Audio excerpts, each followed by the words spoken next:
네, 그럼 지금부터 전문가와 함께 회담 진행 상황 분석해 보도록 하겠습니다. 리선권 북측 수석 대표와 회담장에서 협상을 직접 벌였던 분입니다. 문성묵 한국국가전략연구원 통일전략센터장, 그리고 홍현익 세종연구소 수석연구위원과 함께 관련 내용 짚어보겠습니다. 안녕하십니까? 네, 안녕하십니까?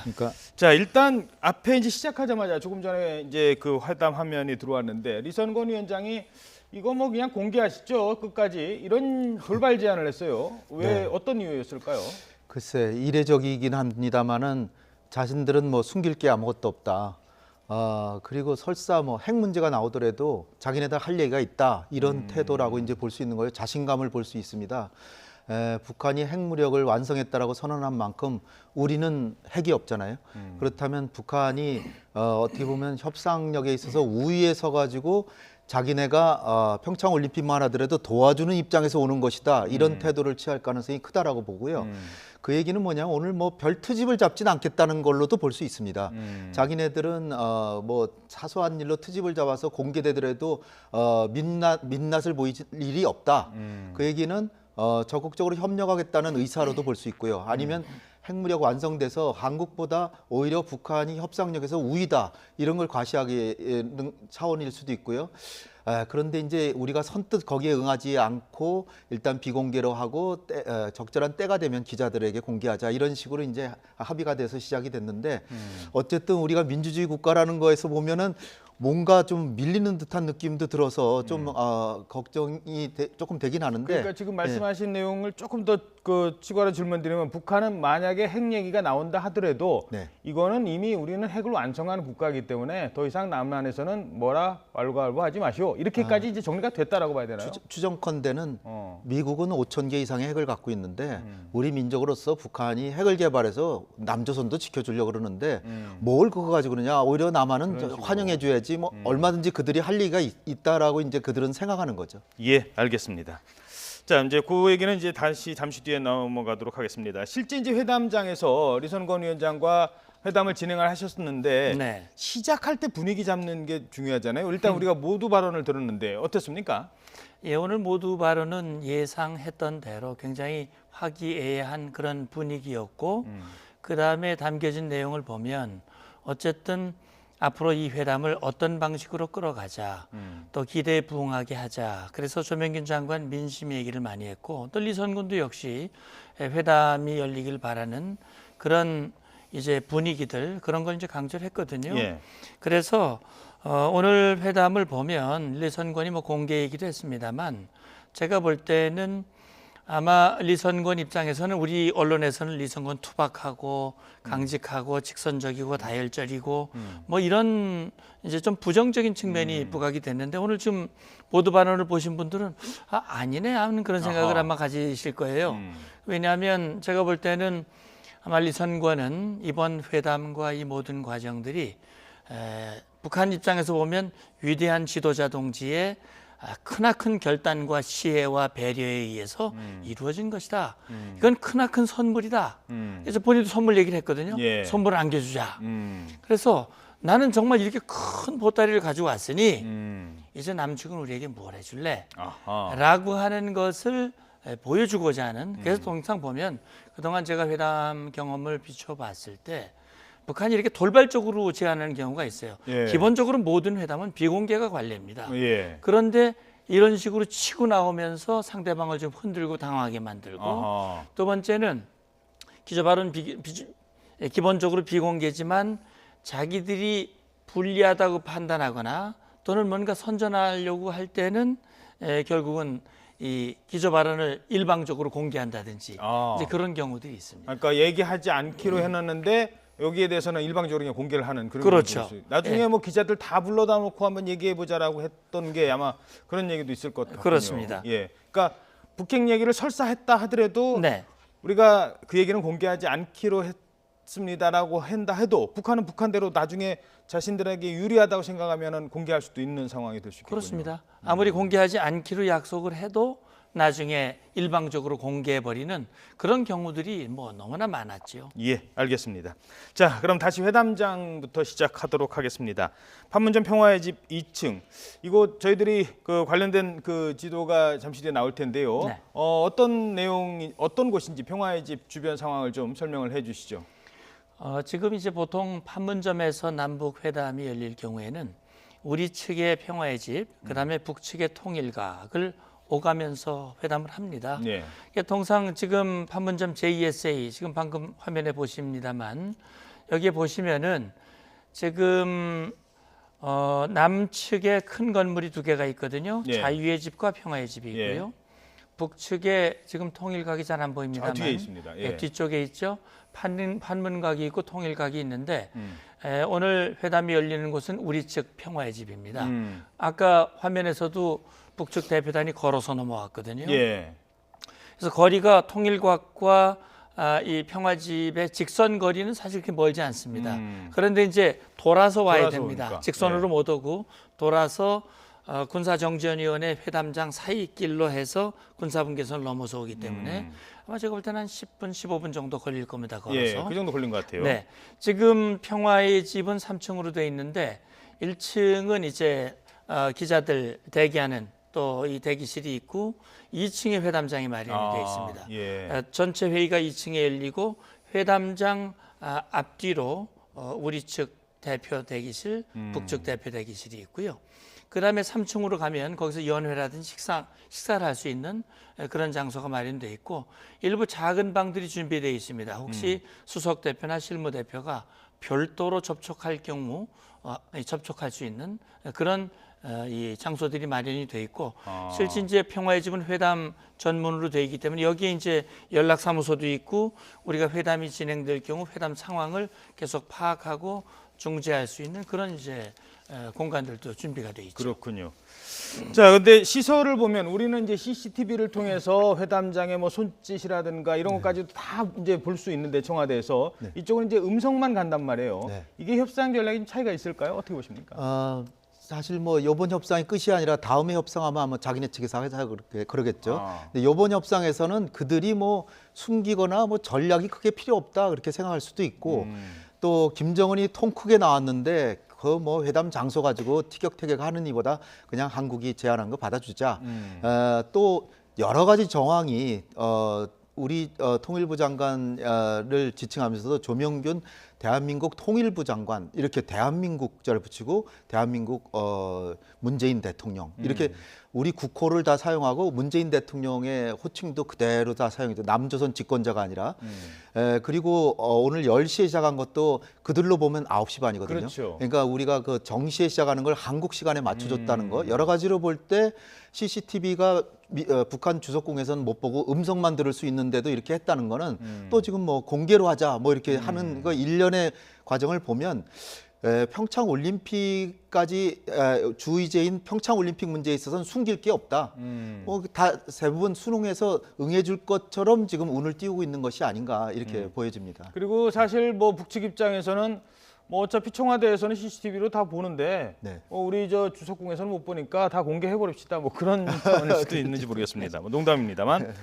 자, 그리고 일단 그 시간이 언제까지냐라고 이걸 아직 이제 정하지는 않았어요. 그러니까 예를 들어서 뭐 오늘 저녁 먹고도 계속 이어질 수도 있고 혹시 길어지면 내일 아침까지도 갈 수 있는 그런 그러니까 마감을 하지 않은 회담 이건 어떤 특성이 있는 겁니까? 예, 이제 원래 이 서울이라든지 평양이라든지 상대 측 지역 멀리 가서 회담을 할 경우에는 회담 일정들이 처음부터 잡힙니다. 예. 1일차 몇 시부터 몇 시까지 회담을 하고 그다음에 식사를 하고 그다음에 어떤 일정을 갖고 그렇게 해서 3일 물론 그 3일을 합의하지만 그걸 넘기는 경우들이 왕왕 있습니다만 그렇죠. 예. 이제 판문점 같은 경우는 특성상 이 대개 보면 거기서 이제 숙박 시설이 돼 있지 않기 때문에 예. 결국 회담이 끝나면 돌아와야 되거든요. 아마 북측은 어제 미리 평양에서 출발을 해서 개성 자남산 여관에서 1박을 했을 가능성이 있습니다.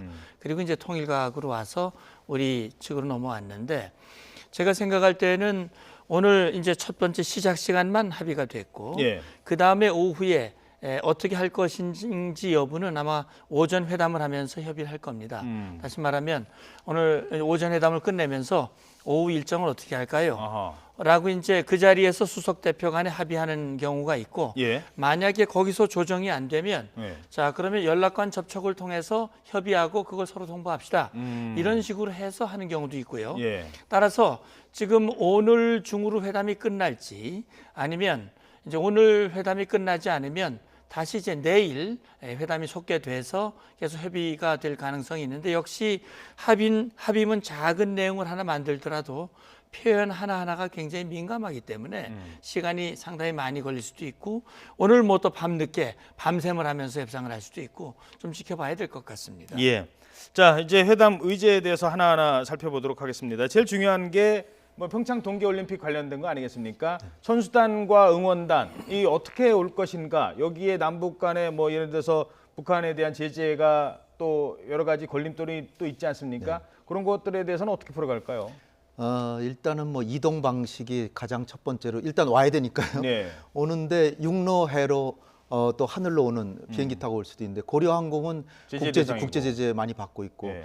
또 우리가 그 강원지사 최문순 지사께서는 유람선 보내준다 그랬는데 사실 제3국 선박이 북한에 기항했다 오면은 180일 동안 못 들어오는데 예. 우리 선박이라고 가가지고 그 북한 응원단이나 선수단을 데리고 온다 이게 잘 안 맞고요.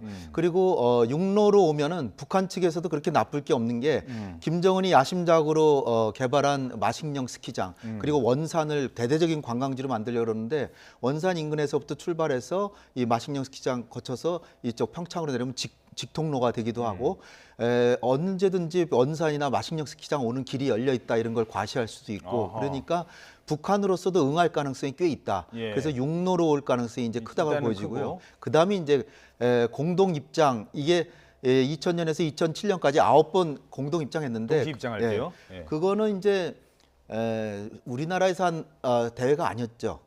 그래가지고 그러니까 올림픽이 아니었고 우리나라에서 대회는 했는데 올림픽이 아니었는데 다른 나라에서 올림픽하고 그럴 때도 같이 시드니 올림픽 같이 들어가고 그래 했거든요. 그런데 이번에는 대한민국이 주최하는 올림픽인데 태극기가 없어서 해야 되겠냐. 그래서 이제 국내 많은 보수 진영에서는 이게 반드시 태극기가 있어야 된다 그러는데 그동안에는 한반도기를 들고 한반도기였거든요. 있었기 때문에 그게 예. 문제가 국내 여론에 좀 문제가 있을 수도 있고요. 기수 같은 거는 뭐 별 문제는 없을 것 같아요. 뭐 남녀 해가지고 남한 같이 북한 하면 한 명씩 되니까. 하면 되고 그다음에 이제 단일팀 구성한다든지 또 경비 문제도 유엔 안보리 제재하고 결부돼 있고 이 현금으로 지불하기는 어려운데 IOC를 측면 지원해서 IOC가 대주면서 우리가 뭐 민간 단체가 IOC를 지원한다든지 이런 식으로 넘어갈 수 있는 방법 그런 것들도 아마 논의되지 않을까 해가지고 그것도 공동 뭐 팀을 만든다든지 이거는 IOC하고도 협의가 필요하니까 이런 거는 아마 실무회담까지 넘어갈 가능성도 있다 이렇게 보입니다. 북한은 살짝 이제 대북 제재를 좀 건드려 보고 싶은 그러겠죠. 전략적 측면도 있을 거예요. 이거는 대북 제재상 안 되는데 뭐 이번에 올림픽 하는데 그거 그냥 넘어갑시다. 이런 측면도 나올 것 같아요.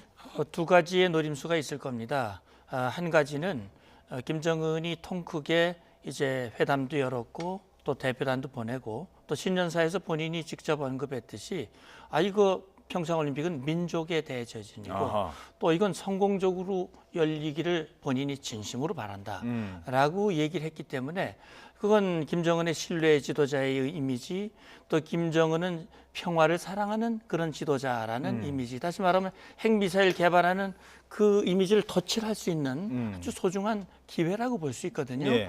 그런 부분이 있고 한 가지는 그렇게 함으로써 결국 대북 제재의 공조를 흐트리고 거기에 틈새를 내려고 하는데 역시 우리 입장이 굉장히 어려워질 수 있거든요. 우리 홍 박사님 말씀대로 그런 여러한 중간중간에 그런 함정들이 있기 때문에 그런 것들을 건드리면서 마치 대표단을 보내주면서 우리 입장이 좀 난처하게 국제사회에서 곤란한 입장이 이더러 우리는 이렇게 통 크게 모든 걸 다 걸림돌 없진 않은데 당신들은 왜 그런 거 가지고 민족 공조가 우선이냐 외세 공조가 우선이냐 이런 식으로 하면서 수도 우리를 있죠. 당혹스럽게 만들 가능성이 있기 때문에 아마 우리 정부로서는 그런 것들을 다 염두에 둔 그런 전략을 대비했을 거라고 봅니다. 그리고 이게 또 쉽게 좋습니다. 그러면 뭐 이건 해주죠라고 할 수 없는 게 예를 들어서 뭐 지난번에 그때 그 북한 응원단이 왔다가 갑자기 김정일 사진인가 그거 보고 위대한 지도자님 얼굴을 길바닥에 왜 걸었어 하면서 막 난리치고 항의하고 그랬잖아요. 그리고 막 가버린다고 하고. 그러니까 이번에도 대충 이렇게 그러려니 하고 이 정도는 뭐 서로 양해하겠자고 했는데 나중에 올림픽 기간 중에 그걸 문제 삼아서 자기네들 다 철수해버린다고 할 수 있기 때문에 그런 것들을 하나하나 미세하게 조절하는 것도 상당히 중요할 것 같습니다. 맞습니다. 결국은 북한 대표단이 올림픽에 참가를 해서 평창 올림픽에 빛을 내고 또 평화의 올림픽이 되는 것까지는 좋은데 이것이 정치화되거나 또는 김정은의 선전장화되는 것은 우리가 바람직하지 않다. 그런 부분들을 염두에 둔 협상이 필요하다라는 말씀을 드리고 싶은 겁니다. 알겠습니다. 자, 뭐 올림픽 관련된 얘기는 이제 그 정도로 하고요. 그 다음엔 또 이제 무슨 얘기를 할 것이냐 여러 가지가 있는데 뭐 어제도 몇 개 짚어봤습니다만 뭐 예를 들어서 대북 확성기 지금 북한이 제일 그 신경 쓰는 게 대북 확성기라면서요. 일단 그 이유를 먼저 설명해 주시고 이번에 나올까요? 그 얘기도? 북한 체제가 뭐 아무래도 전제주의 체제니까 거기 뭐 공산주의라고 하기보다도 세습을 하는 왕조적 기형적 사회주의 독재보다 유일 그 전제주의 체제 정도니까요. 그 전제주의 군주에 대해서 밝히고 싶지 않은 사항 같은 걸 포함해서 확성기 방송이나 전단이나 이렇게 살포가 되는 것에 대해서 아주 민감할 수밖에 없죠. 왜냐하면 그것이 공포와 압제로서 주민들을 통제하고 있는데 이 외부의 정보가 그냥 여과 없이 들어가니까 이건 상당한 체제에 대한 위협이다 이렇게 이제 생각하는 건데 사실은 우리 문재인 대통령께서 그 베를린 구상 발표하고 그 다음에 실무회담 제안해서 이걸 풀어주려고 벌써 확성기 방송은 안 하려고 했거든요. 전단 살포 문제는 또 조금 다른 문제죠. 일단 확성기 방송은 중단할 수 있다는 여운을 주면서 휴전선에서의 우발적 충돌을 방지하기 위한 군사 실무회담을 하는데 안 받았어요, 그들이. 그들은 아마 핵 문제에 집중하기 위해서 남한하고의 대화는 일단 뒤로 밀어둔 것 같아요. 그 당시는. 근데 이제 자기네가 대화하자고 나왔으니까 이제는 얘기할 수도 있다 이렇게 생각이 되고요. 그렇다면 우리는 이걸 뭐 오늘 바로 풀어주기보다는 군사 실무회담을 해서 우발적 충돌 방지를 위한 보장 장치를 마련하면서 그거는 요번 단계에서는 풀어준다. 그다음에 뭐 서해상에서의 우발적 충돌 방지를 위해서도 합의가 됐는데 그런 것도 다 유야무야 다 됐으니까 그런 것까지 다 해서 적어도 남북한 간에 군사적으로 직접 충돌하는 건 막자. 이런 식으로 우리가 2차 회담으로 군사 실무회담을 오늘 엮어낸다면 그게 하나의 성과가 될 수 있다. 그렇군요. 그러니까 오늘 뭐 다 모든 걸 다 합의를 못해도 자 어느 정도로 의견 교환이 있었기 때문에 다음에 군사 실무회담에서 확성기든 뭐 말씀하신 것처럼 전단 살포는 이건 뭐 또 다른 시민 단체가 하는 민간 단체가 하는 일이기 때문에 그걸 정부가 나서서 못 막는다면 확성기 정도는 얘기가 나올 수 있겠군요. 이제 제가 생각할 때는 오늘 그 모든 얘기가 다 나올지 안 나올지는 알 수 없습니다만 아마도 이번 고위급 회담에서는 좀 큰 틀에서 합의를 하고 이를테면 아주 원론적인 차원의 공동보도문이나 이런 것들을 내고 그다음에 거기에 평창올림픽 문제는 실무회담에서 푼다.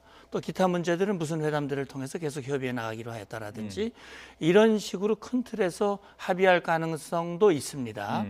그런데 이제 홍 박사님 말씀대로 지금 대북 심리전 확성기 문제는 사실은 8.25 합의, 북한의 목함지뢰 도발이 있었고 거기에 대한 조치로서 우리가 한 것이고 그때 북한이 비정상적인 조치로서 핵실험을 했기 때문에 우리가 다시 확성기 방송을 재개했단 말이죠.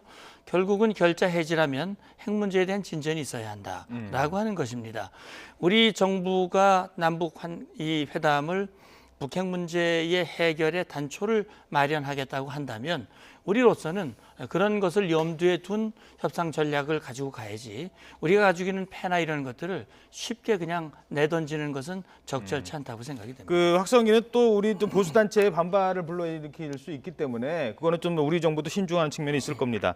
하지만 올림픽 기간 중에 설날이 있어요. 네. 그리고 설날에 먹고 그게 뭐 의미가 있는지 모르겠습니다만 어찌됐든 김정일 위원장 그 생일이 있었단 말이에요. 네, 생일하고 설날하고 겹칩니다. 예, 이번에는 그러니까 자기 아버지 생일도 거기 껴 있으니까 김정은 위원장도 싫어할 리가 없다면 이산가족 상봉 얘기는 어느 정도로 예상하십니까? 이산가족 상봉은 뭐 우리가 아마도 제안할 것이 거의 분명해 보이고요. 이산가족 상봉은 아무래도 적십자 회담 차원에서 할 거니까 제가 볼 때는 오늘 회담이 문 장관님 말씀처럼 큰 틀에서의 합의를 보고 그다음에 체육 실무회담하고 군사 실무회담하고 이산가족 상봉과 인도주의적인 지원을 결부해서 적시자회담 이렇게 해서 한 3개 정도의 회담이 이제 파생이 된다면 우리로서도 성공이고 그다음에 그 중에서도 이제 제일 중요한 게 이제 군사 실무회담이나 이 남북 관계 개선을 위한 거기는 어떻게 보면은 북한이 진짜로 남북 관계를 획기적으로 개선하려고 그러면 오늘 5.24 조치의 근원이 된 천안함 폭침에 대해서